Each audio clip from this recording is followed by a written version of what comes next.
સુરતમાં રક્ષાબંધનને લઈને મનપા દ્વારા બહેનોને મોટી ભેટ અપાઈ છે। 28 ઓગસ્ટે સિટી બસ અને બીઆરટી સેવા સંપૂર્ણપણે ફ્રી રહેશે। મહિલાઓ સાથે 15 વર્ષ સુધીના બાળકો પણ ફ્રીમાં મુસાફરી કરી શકશે। ભાઈને રાખડી બાંધવા જતી બહેનોને મુસાફરીના ખર્ચમાંથી રાહત મળે। મનપાએ આ વર્ષે પણ આ નિર્ણય યથાવત રાખી બહેનોને રાહત આપી।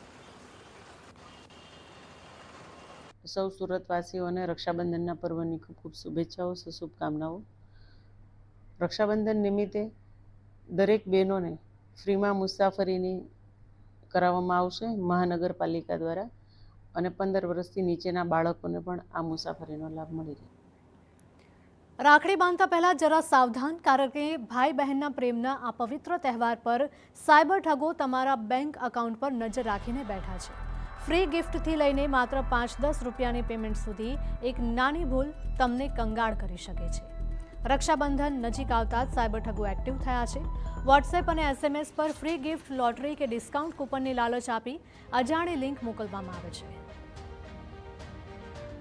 આપણે QR કોડ મોકલવું, જેમાં એ ક્લેમ કરવામાં આવે છે કે આ તહેવારોના નામે જે બોનસ આપને આપવામાં આવેલું છે કે આ QR કોડ સ્કેન કરીને આ ક્લેમ કરી શકો છો એ પૈસા આપના અકાઉન્ટમાં। તો કોઈ બી QR કોડ હોય છે એ જનરલી પેમેન્ટ કરવા માટે હોય છે, રિસીવ કરવા માટે નથી હોતો। તો તહેવારોના નામે આ બધા ફ્રોડ થતા હોય છે। આપણે હંમેશા સાવચેત રહેવું જોઈએ। કોઈ પણ અજાણ્યા સ્ત્રોતથી અને આવી કોઈ બી લિંક મોકલવામાં આવે અથવા તો આવી કોઈ બી લોભામણી જાહેરાત મોકલવામાં આવે તો એના ઉપર વિશ્વાસ ન કરવો।